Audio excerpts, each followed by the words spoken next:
2020's bad therapy, and this is what happens when marriage counseling goes bad. Spoiler alert, I might be giving you my opinion, but for those of you that want to watch the film on your own time, links to the film are in the description.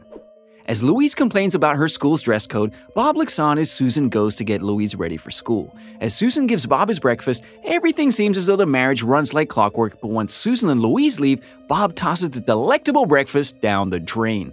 Suddenly, his phone rings and a friend is offering to meet him for a less healthy option for breakfast. After Bob gives him his order, he hops in the car and heads to meet them. Meanwhile, Susan goes to meet her friend Roxy, and she finds out that Roxy is pregnant and seeing a therapist with her husband.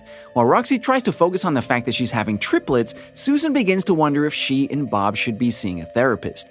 If you think you might need to be seeing a therapist, chances are you should have been seeing one long before now.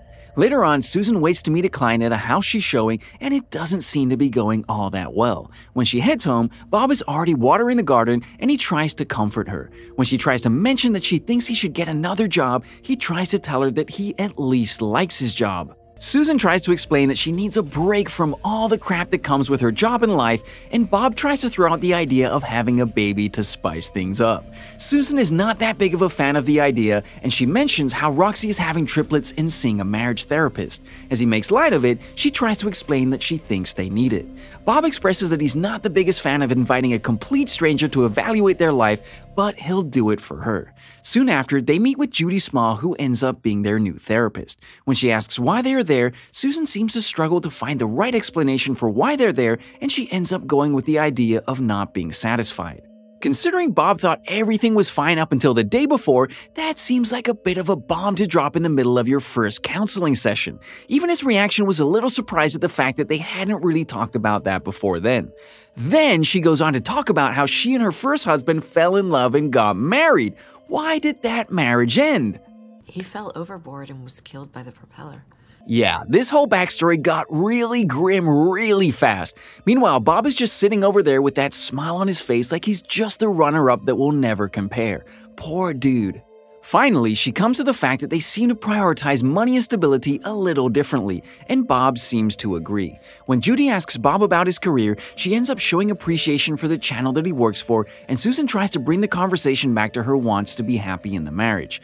When Judy asks her of ways she thinks she'll be able to help them, Susan gives her 3 concerns: money, the idea of a baby, and she throws out the idea that she thinks Bob might be having issues with Louise blossoming into womanhood. He gets a little offended by that one, and who can blame him? All of this is just being dropped into his lap out of the blue. He's essentially being blamed for wanting to do dirty things with his stepdaughter, and he just thought everything was going swimmingly well. You don't just drop a drama bomb like that and expect everyone to be okay when they leave that office. After hearing this, Bob finally speaks up for himself, and he lets them both know that he thinks he's a great stepfather and husband. He tells Judy that a comment like that is just hurtful to him, and Judy thinks that Louise should join them the next session. When Judy watches them in the parking lot, things definitely aren't as smooth as they seemed in the beginning. Later on, Bob's boss, Reed, comes in and mentions some lady problems she's having between the missus and another woman downstairs. After pleading his case, Bob agrees to go talk to the other woman, and he heads out to make his appointment with Judy. Once there, we see that Louise is there to join them, and after a little Q&A, Louise finally spills the beans that she thinks her mother doesn't trust men in general. After she brings that up, the whole dynamic of the story changes, and the music changes to fit it. This went from a little drama movie with comedy peppered through it to a thriller whodunit kind of feeling. Even Bob's face reflects the idea that he had never seen it that way, but maybe there's something deeper. After that session, even Judy goes to her therapist to talk about the family. She explains that everything about them and their issues are ordinary, but there's something about Bob that seems elusive to her. Soon we jump to a meeting where multiple therapists are discussing matters, and Dr. Kingsley mentions that Judy is on their radar. He has to explain to one of the newer members that Judy was let go for questionable reasons. Back at the family house, we see that Louise is purposely wearing clothes that are against school dress code, and when she gets to the school, her and her friend prance around school to get the wrong attention. Now, we see that Judy has Bob and Susan separate, and she questions each of them in different ways. After an interesting line of questioning that almost seems attacking, we find out that Bob had a one-night stand with an old ex while they were dating, and Judy tries to focus on their sexual history. After getting back home, Bob finds out that Louise and Susan are having a rough time, and he tries to get everyone to take a second to calm down. Louise loves this idea, but Susan isn't too keen on it. She doesn't trust Louise to do what she's told, and she definitely doesn't trust her to handle things on her own. Later on, Susan goes to relax with Roxy, and she explains that she doesn't like how Judy has her and Bob going to sessions separately. Not just that, but they don't even talk about what happens when they get home. Both Judy and Susan are kind of concerned here though. Later, Judy listens to her messages and she hears that Dr. Kingsley has tried to reach out to her. After throwing a little fit, she goes for a walk and we see that Louise is on the public bus with her friend. They aren't supposed to be on public transportation and they are skipping out on detention. For some reason, the friend yells out to Judy. I don't understand why. I mean, Judy ends up getting on the bus and sits right across from them. What did she really think was gonna happen? What the hell is Susan gonna do about it? I love how devastated she seems about it. She marked me. Like she got marked with a black spot from Pirates of the Caribbean. It's Sharpie. At the next session Susan has, Judy mentions that Bob is attractive and she should even out the sexual scale since he was unfaithful when they were dating. Meanwhile, Bob is meeting up with the woman that Reed was worried about and things start to get a little hot and heavy in conversation. Then, Susan goes to Roxy's husband's big event and she looks like she might be trying to even the scales. Back at the bar, Bob finds out the secret about divorce. The woman tells him that it's the best feeling in the world and he seems caught up in her secrets. After having a few drinks and a lot of conversation, they head to the parking garage where they end up kissing as Susan calls him. Bob ends up rushing out to meet Susan, but Susan gets a little high on some pills she got from Roxy. After Bob finds her dancing with another man, she takes her to the car and they have a nice heated discussion about their sessions with Judy. This whole conversation gets a little confusing, but when it's not confusing, you kind of get mad at Susan. I know that's kind of the point, but they do it so well that you're mad at the fact that you're mad at her. I mean, she straight up tells Bob to his face that maybe she should have an affair. Who does that? Drunk, high, or sober? Who does that? The next day, they both have their individual sessions with Judy. During Susan's session, she begins to question if Judy even likes her at all, and she begins to question if Judy told her to do those things or if she just caught the implication of it. When it comes time for Bob, Judy blindfolds him and asks him about his dream.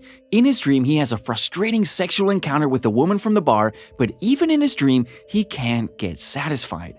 Meanwhile, Judy is sitting on the floor with her shoes off, listening to him. By the end of his dream, he mentions that Judy might have appeared in his sex dream and she doesn't even seem surprised by it. Later on, we see Judy talking to her therapist and it turns out that it's a mannequin. That definitely makes her seem a little unhinged. Back at the family house, Susan starts to say that she's beginning to question whether she wants to continue therapy, but Louise brings the mail in. Bob opens an unmarked package and it contains black brasserie that he mentioned in his dream to Judy. When Bob reads the note, it simply says that it's what he desires. Susan starts to question things even more, but she is adamant that she doesn't want to be in therapy. You're running away, Susan. But at the same time, you want my love. What? In the beginning, I was starting to think that this could have a cool slight notion of thriller to it. Now she's just crazy. She's over here screaming at mannequins, telling her clients to have affairs, and listening to sex dreams with her shoes off. Who does that? It's when Susan mentions that Judy is the one that needs help that we see just how crazy Judy might be. Back at the house, Louise is vaping with her friend in her room. Oh my god, they're the giggly smokers, and after 2 hits, Louise wants to order a pizza. Poor girl is in for a crazy ride if that's all it takes. Later, Dr. Kingsley appears at Judy's doorstep, and after he mentions that he thinks she needs more therapy, she can't believe what she's hearing. He tries to appeal to every side of her psyche, but Judy seems to have other plans. She invites him into the session room where she has the mannequin, and she drills him about how he abandoned her in her hour of need. Soon, she backs him up to the stairs, and he falls down to his death. On the other side of town, Bob gets a call from Susan, who is in California for a job interview. He tells her that Louise is away at a sleepover and he's just gonna do a crossword puzzle. After saying goodnight to her, Judy appears at his door and he invites her in. No, we all heard that saxophone playing in the background. When they bring the saxophone into the soundtrack, you know someone is trying to get down and dirty. There's no such thing as a casual saxophone. Of course, Bob comes over and Judy removes her coat to reveal a much skimpier black dress. When she mentions unfinished business, she flashes the blindfold in front of him and covers his eyes. I've been a big fan of Bob this whole time, but this is elementary seduction that will lead to trouble. guaranteed. He can't even speak.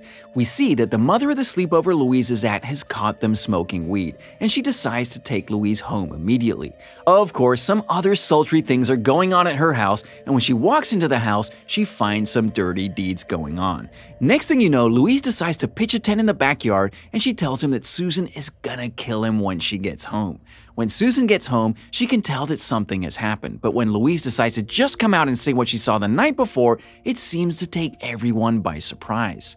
When you're sleeping, I'm gonna stab you in the heart with a meat thermometer. We all knew something was coming, but the visual of being stabbed in the heart with a meat thermometer is just a little too specific and visual. I would maybe sleep in that tent in the backyard from then on. Susan ends up kicking Bob out for the time being, and he takes a bottle of alcohol with him. After waking up from a drunk night in a hotel, he heads for Judy's office, but she doesn't answer him. Sure enough, she pops up behind him, and he goes inside to ask her to talk to Susan about what happened. She agrees, but she makes him take part in a breathing exercise first. By breathing exercise, she means breathe in this chloroform. Why do so many characters just happen to have an extra bottle of chloroform handy at all times?